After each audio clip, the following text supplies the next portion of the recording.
मैं हूं धर्मपाल महिलांग और आप देख रहे हैं आपका अपना यूट्यूब चैनल धर्मपाल से टेक्निकल। इस चैनल में आपका बहुत बहुत स्वागत है। दोस्तों, आज मैं एक तबला कैसे सीखें या तबला सीखें, इस टॉपिक पे एक नया सीरीज चालू करने जा रहा हूं, ताकि जिन लोगों को घर बैठे ऑनलाइन तबला सीखना है वो वीडियो देखकर तबला सीख सकें। तो आज मैं पार्ट 1 यानी अध्याय 1 लेसन 1 शुरू करने जा रहा हूं। तो यदि आप शौकीन हैं तबला सीखने का या आर्गन सीखने का, हारमोनियम सीखने का, तो इस चैनल को आप सब्सक्राइब करके रखें, ताकि lesson 1, lesson 2, lesson 3, lesson 4, lesson 5 पूरे स्टेप बाय स्टेप हम इसमें बताने वाले हैं। तो उसका नोटिफिकेशन आपको मिल सके और आप हर विभाग को देखें और तबला घर बैठे सीख सकें। तो चैनल को सब्सक्राइब करके घंटी के आइकन पर टैप कर लीजिए और ऑल पर प्रेस कर लीजिए, ताकि हर एक वीडियो का नोटिफिकेशन आपको मिल सके और आपको समय पर सीखने का अवसर मिले। तो घर बैठे आप तबला सीख सकते हैं। बस आपके पास होना चाहिए एक मोबाइल एंड्रॉयड फोन और एक तबला। तो चलिए वीडियो शुरू करते हैं। वीडियो को शुरू से लास्ट तक देखिए, ताकि आपको बारीकियां जो है छूट न जाए, वरना आप नहीं सीख पाएंगे। मैं बिल्कुल स्लो मोशन में बताऊंगा, ताकि आप कोई गलती ना करें। तो सबसे पहले मैं चाहूंगा कि तबला के बारे में बता दूं आपको। ये है बड़ा तबला, जिसे डग्गा भी बोलते हैं। इसका ये देखिए, मैं कैमरे को थोड़ा जूम कर दूं।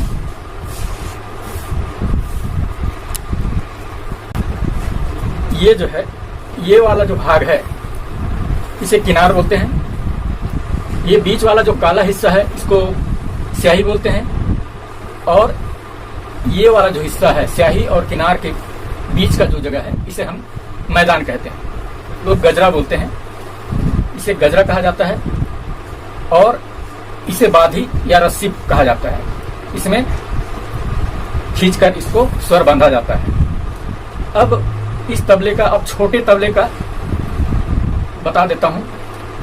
इसको बोलते हैं, छोटा तबला को काठ या काठा भी बोलते हैं, या छोटा तबला बोलते हैं, या दाहिने हाथ का तबला बोलते हैं। हालांकि बजाने में कोई प्रॉब्लम नहीं है, आप राइट से बजाएं या लेफ्ट से बजाएं।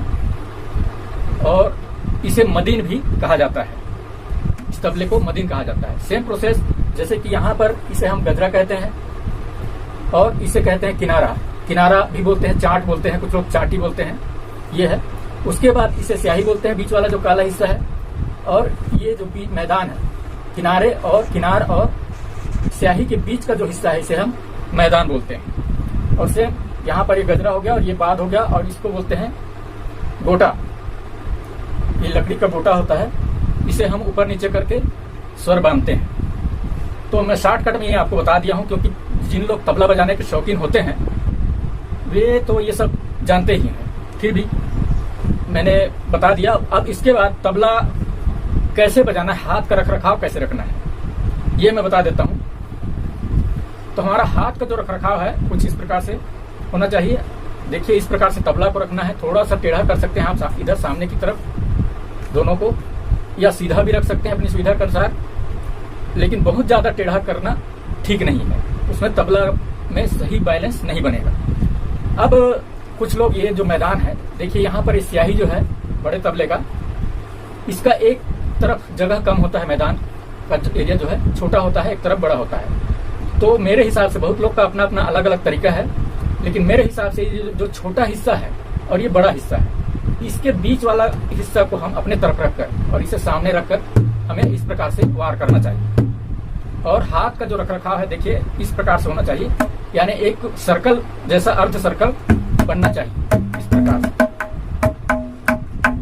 तो ये है हाथ का रखरखाव। अगर हाथ का रखरखाव गलत होगा तो सही समय पर सही आवाज नहीं निकलेगी। तो अब बात करते हैं कि तबले के बोल कैसे निकालते हैं। तो सबसे पहले मैं ये जो है मदीन, छोटा तबला के बारे में, पहले स्वर निकालने के बारे में आपको बता देता हूं। तो हमें अक्सर क्या करना होता है, ये जो अनामिका उंगली है इसमें से लगभग सभी का जगह जगह पर उपयोग होता है, अंगूठा को छोड़कर। अंगूठा जो है हमारा हमेशा बाहर रहना चाहिए, और ये छोटी उंगली जो है लास्ट वाली, ये भी बहुत कम यूज होता है।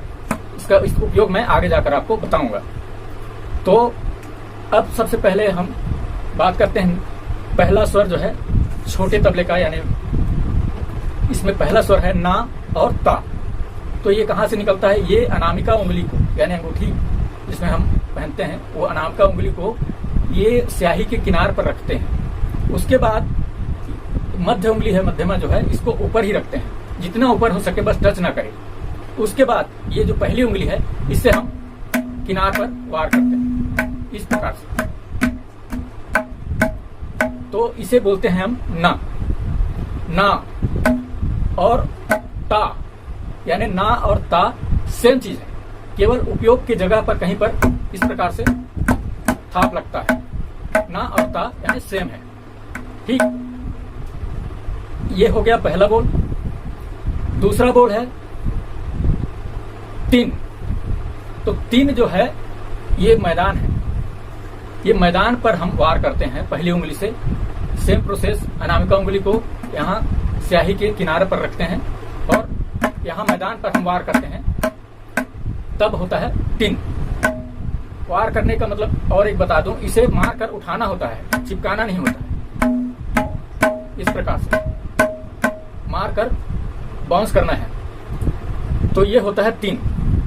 उसी प्रकार मैं फिर से बता दूं आपको, जब हम किनार पर मारते हैं तो ये होता है ना और ता, और मैदान पर मारते हैं तो तीन। तो ये ना, ता और तीन, मैंने तीन स्वर आपको बता दिया। अब अगला स्वर की बात करते हैं।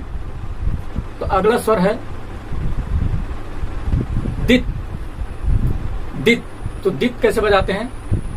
ये चारों उंगलियां को रखकर इस प्रकार से मारते हैं स्याही पर, यानी पूरा इसको कवर करते हुए इस प्रकार से मारते हैं, तो इसे कहते हैं दित। यहाँ गूंज नहीं निकालना होता है, ये बिना गूंज का स्वर है, तो इसे बोलते हैं दित। ठीक है, हो गया ना, ता, तीन, दित। एक स्वर होता है तुन। तुन को अच्छे से समझ लीजिए, ये जो स्याही है इसके किनार पर पहली उंगली से इस प्रकार से बाउंस करके मारते हैं, गूंज निकालते हैं, तो इसके बोलते हैं तुन। इसको बोलते हैं तू या तुन। बिल्कुल बाउंस करना है, मार कर उठा लेना है। उसके बाद होता है दिन। तो ये दित जैसे बजाते हैं, दित के साथ अक्सर दिन बजता है, तो दित बजाने के बाद इस प्रकार से बजाते हैं चारों उंगलियों को बाउंस करके, तो ये होता है दिन।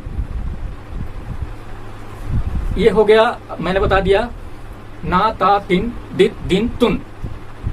ठीक है, अगला स्वर है ती, टिट।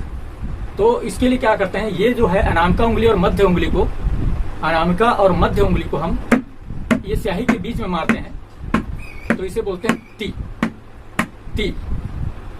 और फिर ये पहला उंगली से मारते हैं स्याही के मध्य भाग में, तो इसको बोलते हैं ता, यानी टी ट, टी ट। इसको चिपका कर रखना होता है, इसमें गूंज नहीं निकालना है।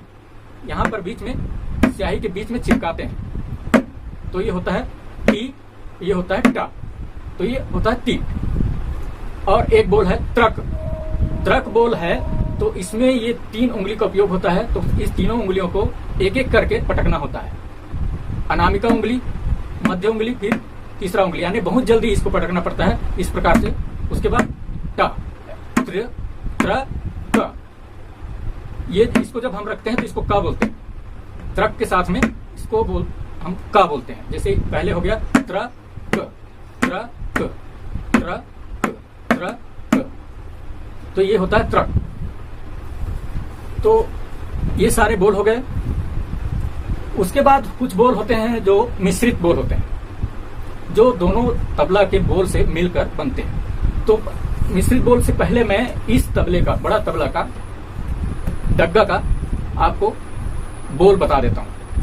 तो इसमें अपना ये जो भाग है हथेली का, ये वाला जो हिस्सा है काउंटर, इसको हम यहाँ पर रखते हैं, और ये दो उंगली मध्यमा और अनामिका को हम इस प्रकार वार करते हैं, तो इसे बोलते हैं हम घे। इस बोल को हम कहते हैं घे, इसको घे कहते हैं। उसके बाद एक बोल है गे। जब हम ये पहली उंगली से वार करते हैं इस प्रकार, तो इसे गे बोलते हैं। इसमें उठान ज्यादा नहीं होता। एक बोल है घी, तो ये घे है, जैसे हम ये इस प्रकार से बजाते हैं, इसी को अगर स्लाइड करते हैं इस प्रकार से, तो इसे हम बोलते हैं घी। ये 3 ही बोल हैं। उसके बाद एक बोल है थाप वाला। तो जिस प्रकार से ये स्याही है, इसको हम कवर करते हुए इस प्रकार किनारा तक अपना उंगली को रखते हैं, तो इसको बोलते हैं क। ठीक है, ये हो गया क। तो अब दोनों का मिश्रित बोल मैं आपको बताता हूं। जब घे, ये घे है, ये हथेली के इस भाग को यहां रखते हैं और हल्का सा उठा के इस पर वार करते हैं। थोड़ा सा उठाकर ये मध्यमा और अनामिका उंगली से वार करते हैं इस प्रकार से, तो इसे घे बोलते हैं। और घे और ना, मैंने आपको बताया था ना और ता होता है, जैसे किनार पर बसता है यहाँ। तो जब घे और ना को मिलाते हैं तो इसे बोलते हैं हम धा। जैसे धा, धा, इसे बोलते हैं धा। और घे और ये 3 को मिलाते हैं। 3 को आपको बताया था मैदान में बजाते हैं, तो ये 3 है। और घे और 3 को मिलाते हैं तो इसे बोलते हैं धिन। धा धिन, धा धिन। तो ये हो गया धा धिन। उसके बाद आपको मिश्रित बोल बताता हूं। तिरकिट, तिरकिट। तो ये तिरकिट बजाने के लिए मिश्रित बोल होता है। जैसे आपको बताया था टी और टा बताया था आपको, टी ट। तो इसी को कहते हैं ती र। जब तिरकिट बजाते हैं तो टी और र बोलते हैं इसको। तो इस प्रकार से टी र की। यहाँ आपको बताया था का के की, ये सब यही होता है था यहाँ पर। तो ती र की ट, ती र की ट, तिर किट, तिर किट, तिर किट, तिर किट। देखिए इसका अभ्यास कैसे करते हैं। ये अभ्यास के लिए नहीं है। टी तीर कीट। उसके बाद इसे अभ्यास में जैसे लेना है, तो तीर कीट तक, तीर कीट तक, तीर कीट तक, तीर कीट तक, तीर कीट तक, तीर कीट तक, तीर कीट तक। तो इस प्रकार से आपको अभ्यास करना होगा। मैं स्लो मोशन बताया हूं आपको, और आगे भी इसे आगे बढ़ाने के लिए आपको एक और करना है। तिरकिट था तिरकिट तक, ता तिरकिट तक। तो इस प्रकार से इसका अभ्यास करना है। जैसे था तिरकिट तक, ता आपको बताया था ना, था जो है थे और ना को मिलाकर धा बनता है।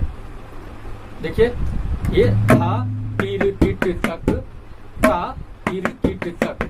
ता भी सेम होता है, लेकिन उसके साथ घे नहीं लगता है। ठीक है, तो था तिरकिट तक, ता तिरकिट तक, था तिरकिट तक, ता तिरकिट तक, धा तिरकिट तक, ता तिरकिट तक, धा तिरकिट तक, ता तिरकिट तक। तो इस प्रकार से आपको अभ्यास करना है। तो पाठ 1 को आप अभ्यास करें 1 सप्ताह तक कम से कम। आपको जब भी समय मिले, 1 घंटा, 15 मिनट, आधा घंटा, 1.5 घंटा, 2 घंटा, जितना आप समय देंगे उतनी जल्दी आपके हाथ में सफाई आएगी और ये उसकी रफ्तार बढ़ेगी। फिलहाल आपको रफ्तार नहीं बढ़ाना है, स्लो मोशन में ही आपको सीखना है। उसके बाद आगे के पाठ में मैं आपको कोई ताल, कहरवा ताल मैं आपको बताऊंगा, और उस ताल का उपयोग किस प्रकार के गाने में होता है ये भी मैं आपको बताऊंगा। सिंपल का ताल कहरवा आपको आगे वाले पाठ में, यानी पाठ 2 में आपको बताऊंगा। तो आज के लिए इतना ही। यदि आप तबला देखने के शौकीन हैं तो इस चैनल को अभी तक सब्सक्राइब नहीं किया, हम सब्सक्राइब और शेयर कर लें।